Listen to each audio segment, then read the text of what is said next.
तो दोस्तों स्वागत है आपका कॉमिक्स टाइम्स में। और आज हम शुरू कर रहे थे कॉमिक्स दोस्ती और दुश्मनी का दूसरा भाग। पहले भाग में हमने यहाँ तक की कहानी कंप्लीट कर चुके हैं दोस्तों। चलिए शुरू करते हैं दूसरा भाग। और जब गौतम को परमवीर पुरुष का पुरस्कार दिया जा रहा था, भले ही परमवीर पुरुष का पुरस्कार मुझे दिया जा रहा है, लेकिन मैं जब तक गोविंद को पकड़ नहीं लूँगा मैं इस सम्मान का अधिकारी नहीं होऊंगा। तर तर तर तर। पुरस्कार देने के बाद, गौतम, हमारी परंपरा के अनुसार आज तुम्हें विशिष्ट अतिथि के रूप में महल में रहना होगा। उस रात महल में अतिथि के रूप में रहकर अगले दिन गौतम वापस लौटा तो सुकृता सवय उसे छोड़ने आई थी। राजकुमारी, बहुत देर हो चुकी है, अब तुम लौट जाओ। गौतम, मैं जा रही हूँ, लेकिन मेरी बात ध्यान रखना। मैं बसंतपुर के मेले में आऊँगी, तुम भी अवश्य आना। कुछ दूर रथ की ओर चलकर सुकृता फिर रुककर खड़ी हो गई। रुक क्यों गई राजकुमारी? गौतम, तुम्हें छोड़कर जाने का मन नहीं करता। मैं तो चाहती हूँ कि हर समय तुम मेरे साथ रहो। राजकुमारी, मैं तो ऐसा सपने भी नहीं देख सकता जो कभी पूरा ना हो सके, लेकिन मेरा सपना अवश्य पूरा होगा। अब मैं पिताजी से सब कुछ कह दूंगी, वह मेरी बात अवश्य मानेंगे और फिर हम दोनों हमेशा एक साथ रहेंगे। सुकृता रथ पर सवार होकर चली गई। गौतम उसे बड़ी देर तक देखता रहा। सड़क टपर टपर। तभी सुकृता का रथ गौतम की आंख से ओझल हो चुका था कि राजकुमारी चली गई और तुम्हें अकेला छोड़ गई।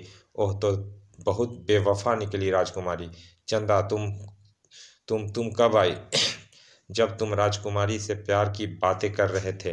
गौतम, तुम बंजारे कबीले में रहते हो और तुम्हें कबीले की परंपरा के अनुसार कबीले में ही विवाह करना पड़ेगा। गौतम कुछ नहीं बोला और चंदा के साथ लौट गया। उस दिन वापस लौटते ही चंदा ने अपने बापू को राजकुमारी और गौतम की सारी कहानी सुना दी। गौतम, तुमने बंजारा कबीले में रहते हुए हमारे नियमों को तोड़ा है। तुम जानते हो कि बंजारों को लड़की या लड़के बाहर किसी से विवाह नहीं कर सकते हैं, लेकिन मैं इस कबीले का नहीं हूँ। मेरा जन्म इस कबीले में नहीं हुआ है। आप ही ने एक बार कहा था कि आप मुझे जंगल में एक जंगली हाथी से बचाकर उठा लाए थे। गौतम वहां से चलने लगा तो मुखिया संगालू ने फिर कहा, मैं कुछ नहीं जानता गौतम। बसंतपुर के मेले के बाद पूर्णिमा की रात को हम चंदा से तुम्हारा विवाह करेंगे। तुम्हें चंदा से विवाह करना होगा। अब देखूंगी यह राजकुमारी से कैसे विवाह करेगा। और गौतम बिना कुछ बोले वहां से चल दिया। कुछ दिन के बाद पूरे बंजारा कबीले ने बसंतपुर के मेले के लिए प्रस्थान किया। उसी रात कबीले की लड़कियां ने बसंतपुर के मंदिर में वसंतिका देवी की पूजा करके उसके सामने सामूहिक नृत्य प्रस्तुत किया। देवी हमारी कल्याणी। उधर चंद्र नृत्य में व्यस्त थी। उधर मेले के भीड़ में गौतम राजकुमारी को ढूंढ रहा था। ओह, इतनी देर हो गई राजकुमारी को खोजते हुए, लेकिन अभी तक उसकी एक झलक भी नहीं दिखाई नहीं दी। बहुत देर तक गौतम मेले में राजकुमारी को ढूंढता रहा और फिर निराश होकर वापस लौट पड़ा। अभी वह कुछ ही दूर चला था कि किसी ने उसे आवाज़ दी, गौतम, रुक जाओ गौतम। लेकिन गौतम ने मुड़कर देखा तो बस देखता रह गया। कौन हो तुम और मेरा नाम कैसे जानती हो? ओह गौतम, तुमने मुझे पहचाना नहीं। मैं सुकृता हूँ। सुकृता तुम? लेकिन तुमने अपना वेश क्यों परिवर्तित कर रखा है? ओह, तुम इतना भी नहीं समझ रहे हो? राजकुमारी हूँ, और कोई राजकुमारी मेले में अकेले कैसे घूम सकती है? उस दिन सुकृता और गौतम बहुत देर तक मेले में घूमते रहे। अगले दिन देवी के मंदिर में फिर मिलने की बात कहकर सुकृता चली गई। दूसरे दिन गौतम और सुकृता मंदिर में मिले। अचानक चंदा भी वहां पहुंच गई थी। देवी वसंतिका, मुझे आशीर्वाद दो कि मैं और गौतम कभी अलग ना हो सके। ओह, तो ये बात यहाँ तक पहुँच चुकी है, लेकिन मैं गौतम को किसी दूसरे का भी कभी नहीं होने दूंगी। चंदा चुपके से मंदिर से निकलकर अपने डर की अपने डेरे की ओर चल पड़ी।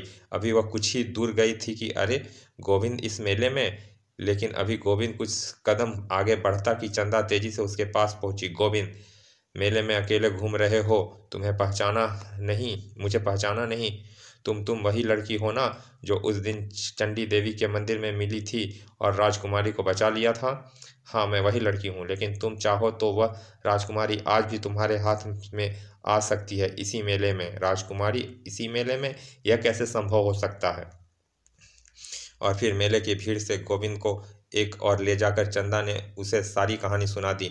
चंदा, यदि मैं आज राजकुमारी को उठाकर ले जाने में सफल हुआ तो तुम्हें बेशुमार धन दूंगा। तुम नगर के बाहर पुराने मंदिर के पीछे मेरी प्रतीक्षा करना। मुझे धन नहीं चाहिए गोविंद, मैं तो राजकुमारी को गौतम से अलग करना चाहती हूँ। तो गोविंद तेजी से वहां से चल दिया और फिर गोविंद के भीड़ में ओझल होते ही चंदा अपने डेरे की ओर लौट पड़ी। अब राजकुमारी को गोविंद के हाथों से कोई नहीं बचा सकेगा।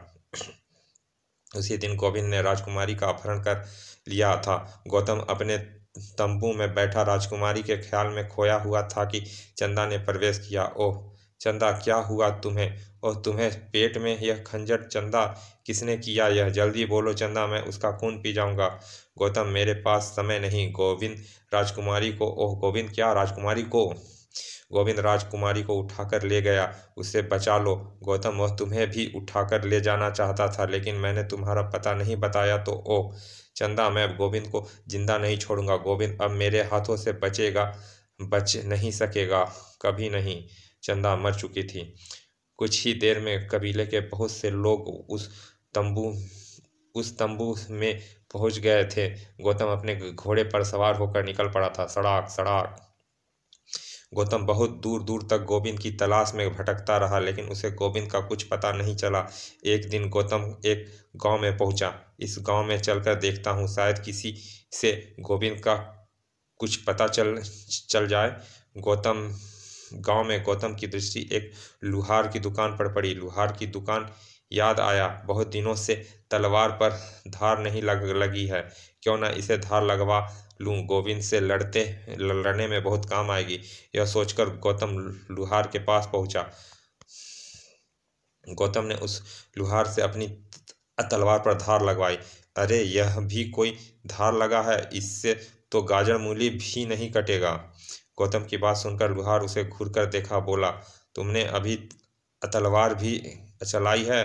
नौजवान, मेरी धार लगा तलवार से तो गोविंद लोगों के सिर गाजर मूली की तरह काट डालता है। अरे वाह, गांव के छोटे से लुहार और गोविंद की तलवार पर धार धरने का झूठ बोल रहा है। तुम्हें विश्वास नहीं होता तो गोविंद से पूछ लो।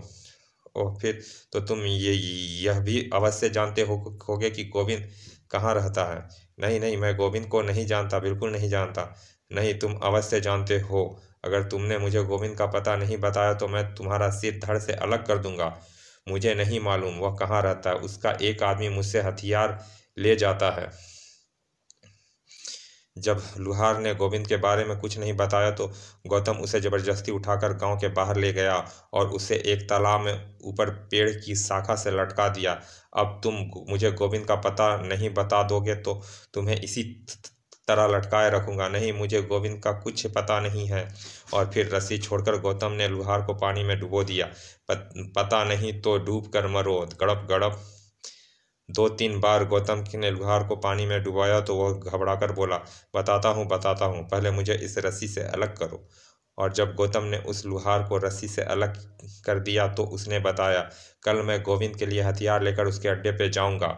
ठीक है, अब मुझे वहां जाने की जरूरत नहीं, वह हथियार मैं लेकर जाऊंगा। अगले दिन लुहार के हथियार बैलगाड़ी में रखकर गौतम गोविंद के अड्डे की ओर चल दिया। और जब गौतम गोविंद के अड्डे के पास पहुंचा, ठहरो, कौन हो तुम? इस गाड़ी में क्या भरा हुआ है? मुझे दीना लुहार ने हथियार लेकर भेजा है। दीना लुहार ने भेजा है, लेकिन हर बार तो वो सवाए हथियार लेकर आता था। इस बार वह क्यों नहीं आया? अचानक वो बुरी तरह बीमार पड़ गया, इसीलिए मुझे भेजा है। अच्छा ठीक है, तुम गाड़ी को अंदर ले जाकर हथियार उतार दो। बैलगाड़ी से हथियार उतारते समय जब गौतम को यह पता चल गया कि वहां केवल 5 ही डाकू हैं तो वह उन डाकुओं पर टूट पड़ा। हाय, ओह, मारो मारो। पलक झपकते ही गौतम उन 5 डाकुओं को मारकर खंडहर में राजकुमारी सुकृता को ढूंढने लगा। जल्दी ही वह उस जगह पहुंच गया जहां राजकुमारी को बंदी बनाकर रखा गया था। सुकृता, सुकृता, मैं गौतम हूँ। ओह गौतम, तुम आ गए, मुझे बचा लो गौतम, नहीं तो गोविंद मुझे मार डालेगा। कुछ पल ठहरो सुकृता, दरवाजे पर ताला लगा है, मैं अभी ताला तोड़कर तुम्हें बाहर निकालता हूँ। और अभी भारी पत्थर से गौतम ने तो ताला तोड़ना शुरू किया। खटाक। कुछ देर में राजकुमारी बाहर आ चुकी थी। गौतम, तुमने मुझे बचा लिया, तुम कितने अच्छे हो। सुकृता, समय नष्ट नष्ट ना करो, जल्दी यहाँ से भाग चलो, गोविंद किसी भी समय यहाँ आ सकता है। अगले क्षण दोनों उस अड्डे से बाहर निकले। उधर जब गोविंद लूट मार कर अपने साथियों के साथ अपने अड्डे पर पहुंचा तो मरे हुए डाकुओं को देखकर बुरी तरह चौंक पड़ा। सरदार, एक आदमी हथियार लेकर आया था, हम सबको बुरी तरह घायल करके राजकुमारी को ले भाग गया। राजकुमारी को लेकर भाग गया, फिर तो वो अवश्य ही गौतम होगा, अभी वो ज़्यादा दूर नहीं गया होगा, चलो उसका पीछा करो। और फिर एक पल की देर किए बिना गोविंद गौतम और राजकुमारी की तलाश में निकल पड़ा। घने जंगलों में गोविंद अपने साथियों के साथ तेजी से दौड़ा जा रहा था। जल्दी चलो, वह कहीं जंगल में छिपे होंगे। बहुत देर तक जंगल में ढूंढने पर भी जब वे दोनों नहीं मिले तो इसका मतलब वह आसपास किसी गांव में जाकर छुप गए हैं। उधर पास के गांव में गौतम एक घर का दरवाजा खटखटा रहा था। कौन हो तुम, इतनी रात गए कहाँ से आ रहे हो? माँ, हमारे पीछे डाकू लगे हैं, हमें अपने घर में छिपा लो। ओह डाकू, जल्दी अंदर आओ। दोनों को अंदर बुलाकर उसने तुरंत दरवाजा बंद कर लिया। अभी उन दोनों को बूढ़ी औरत ने घर में छिपे हुए कुछ ही देर हुए थे कि गोविंद उस गांव में पहुंच गया और उसने लोगों को मारना शुरू कर दिया। जल्दी बोल, वह दोनों कहाँ छिपा है? सच मुझे नहीं पता, जल्दी बता उन दोनों को कहाँ छिपाया है, नहीं तो किसी को जिंदा नहीं छोड़ूंगा, गांव को आग लगा दूंगा। मुझे नहीं मालूम, मुझे छोड़ दो। ओह सुकृता, मैं इन निर्दोष लोगों को मरते नहीं देख सकता, मैं बाहर जाकर गोविंद से युद्ध करूंगा, मैं इस कुत्ते को जिंदा नहीं छोड़ूंगा।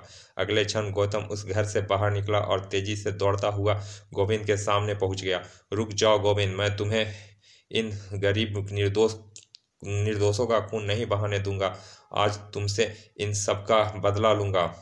अच्छा हुआ जो तू खुद ही बाहर आ गया, नहीं तो सारे गांव वाले बेकार में मारे जाते हैं।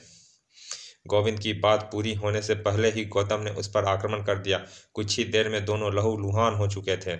गोविंद ने गौतम के कंधे पर एक तेज प्रहार किया। अरे, नाक का निशान! अगले क्षण गौतम के तेज प्रहार से गोविंद अपने को नहीं बचा सका, वैसा ही नाक का निशान। अगले क्षण उन दोनों में से कोई प्रहार करता कि वह बूढ़ी औरत कूदकर दोनों के बीच में खड़ी हो गई। ए बुढ़िया, मेरे आगे से हट जा, नहीं तो तेरे टुकड़े टुकड़े कर दूंगा। कर दो मेरे टुकड़े टुकड़े, लेकिन मैं तुम दोनों भाइयों को आपस में नहीं लड़ने दूंगी। हम दोनों भाई हैं? नहीं, तू झूठ बोलती है, हम दोनों तो एक दूसरे के दुश्मन हैं, जानी दुश्मन। मैं सच कहती हूँ, तुम दोनों सगे भाई हो। यह देखो, तुम दोनों की बाहों पर नाग का निशान बना है, तुम दोनों बचपन में अलग हो गए थे। हाँ, हम दोनों की बाहों पर नाग के निशान है, लेकिन तुम कैसे जानती हो कि हम दोनों बचपन में अलग हो गए थे? मैं सब बताऊंगी, लेकिन पहले तुम अपनी तलवारें नीची कर लो। लगभग 20 वर्ष पहले की बात है। कुनंत कुनंतल नगर में राजा कुंती भेज का शासन था। उसके राज्य में सब लोग बहुत खुश थे। राजा कुंती भेज की पत्नी वसुंधरा प्रतिदिन नाग मंदिर में पूजा करने जाती थी। उनके अभी कोई संतान नहीं थी। महाराज, मैं मंदिर में पूजा करने के लिए जा रही हूँ, लेकिन आप तो अभी तैयार भी नहीं हुए। ओह, मैं राजकाज में उलझ गया था, बस अभी तैयार हो जाता हूँ। नागराज की अनुकंपा से रानी को 2 पुत्र हुए। उन दोनों के जन्म का समारोह बहुत धूमधाम से मनाया गया। सेनापति वंशीधर ने बहुत पहले से राजा रानी को अपने पुत्रों की हत्या का षड्यंत्र पुत्रों की हत्या का षड्यंत्र रच रखा था। समारोह के बीच उसके सैनिक ने राजा पर आक्रमण कर दिया। खचा, सेनापति, तुमने हमारे साथ विश्वासघात किया, मारो, हाय ओ। राजा कुंती भोज को मारते ही सेनापति बंशीधर ने अपने को कुंतलाल नगर का राजा घोषित कर दिया। कुंतलाल नगर का राजा घोषित कर दिया। आहा, आज से कुंतलाल नगर का राजा मैं हूँ। अगर किसी ने मुझे राजा मानने से इनकार किया तो उसे मौत के घाट उतार दिया जाएगा। राजा बंशीधर की जय हो। उधर राजा कुंती भोज की मृत्यु और सेनापति के राजा बनने का समाचार सुनते ही रानी वसुंधरा एक दासी के साथ दोनों बेटों को लेकर भाग निकली, लेकिन जंगल में सैनिकों ने उन्हें घेर लिया।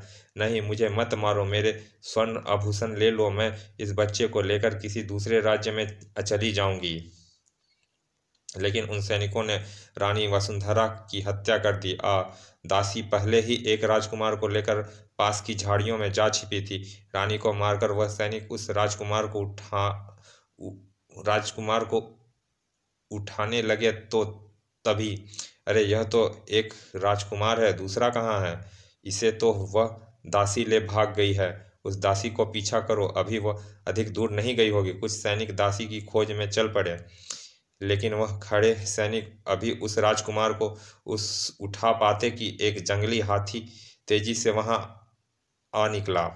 भागो जंगली हाथी, भागो भागो, नहीं तो यह हाथी सबको मार डालेगा। और वह हाथी उस राजकुमार को सूंड में उठाकर ले गया। फिर उस बच्चे का क्या हुआ जिसे हाथी उठा ले गया था? उससे आगे की कहानी मैं जानता हूँ। उस राजकुमार को बंजारे के मुखिया जंगालू ने उस हाथी से बचाया था। वह राजकुमार मैं हूँ। ओह गौतम राजकुमार है? अच्छा हुआ राजकुमार गौतम। मैं तो उस राजकुमार का क्या हुआ जिसे वह दासी लेकर भाग गई थी, उसकी कहानी भी तुम्हें सुनाती हूँ। वह दासी एक राजकुमार को लेकर भागी, लेकिन सैनिक को नज़रों से ना बच सकी।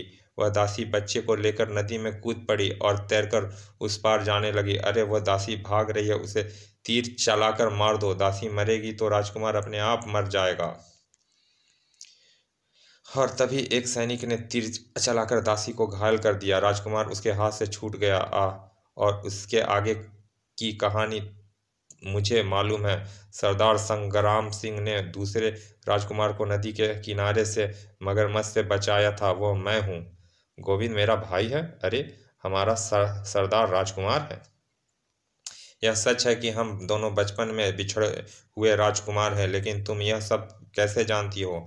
बेटे, मैं ही वो अभागी दासी हूँ जिसे नदी में तैरते समय सैनिक ने तीर मारा था, लेकिन मैं मरी नहीं, किसी तरह तैरकर किनारे पहुँच गई। भैया, अब तक लोग ने हमारी दुश्मनी देखी है, लेकिन अब लोग हमारी दोस्ती देखेंगे। हाँ, हम दोनों मिलकर राजा बंशीधर से अपना माता पिता की हत्या का बदला लेंगे। अरे यह तो मेरे पिता से बदला लेना चाहते हैं। मुझे यहाँ से भाग जाना चाहिए, कहीं यह मुझे मार न डालें। तभी सुकृता कुछ कदम ही चली थी कि पीछे से दौड़कर गौतम ने उसे कंधे पर हाथ रखा। सुकृता, कहाँ जा रही हो? रुक जाओ। नहीं नहीं, मुझे छोड़ दो। मेरे पिता का बदला मुझसे ना लो, मुझे जाने दो गौतम। सुकृता, हमें तुमसे नहीं, तुम्हारे पिता राजा बंशीधर से बदला लेना है। तुम चाहो तो महल में जा सकती हो। गौतम, मैं महल में नहीं जाना चाहती। मुझे अपने पिता से घृणा हो रही है। मैं तुम सबके साथ रहना चाहती हूँ। लेकिन गौतम के समझाने से सुकृता महल में चली गई।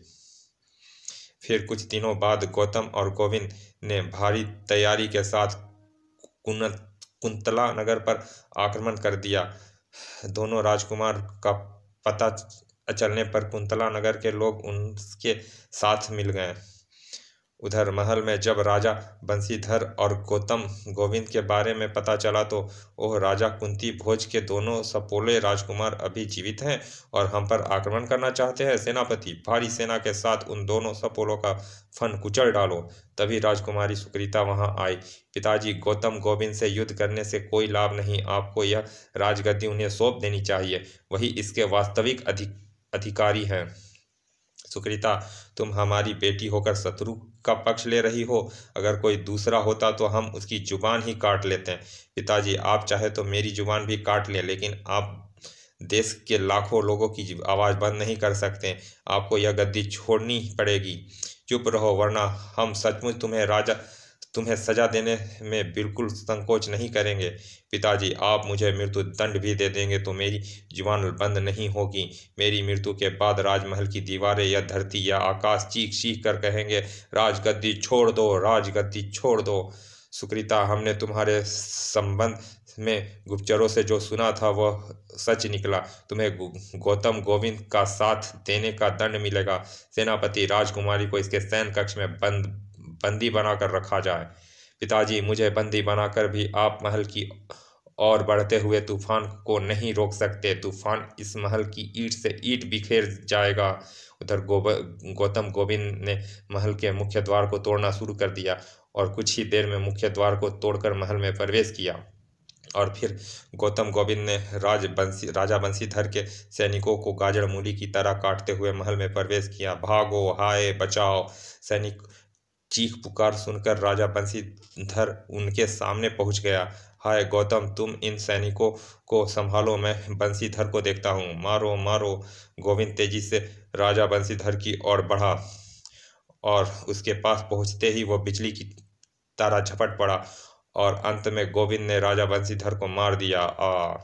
लेकिन तभी उसकी भी दृष्टि एक सैनिक पर पड़ी जो गौतम को अपने भाले का निशाना बना रहा था। गोविंद तेजी से उछला और गौतम की तरफ बढ़ते भाले को उसने अपने सीने पर रोक लिया। गौतम, भैया! तेजी से दौड़कर गौतम ने गोविंद को सहारा दिया। भैया, तुमने मुझे बचाने के लिए यह क्या किया? तुम मुझे इस तरह अकेला छोड़कर नहीं जा सकते। गौतम, मैंने अनजाने में तुम्हारे साथ बहुत अन्याय किया है। इस अन्याय का यही प्रत्याशी हो सकता था। सुकृता, मुझे क्षमा कर देना। और गोविंद की गर्दन एक और लुढ़क गई।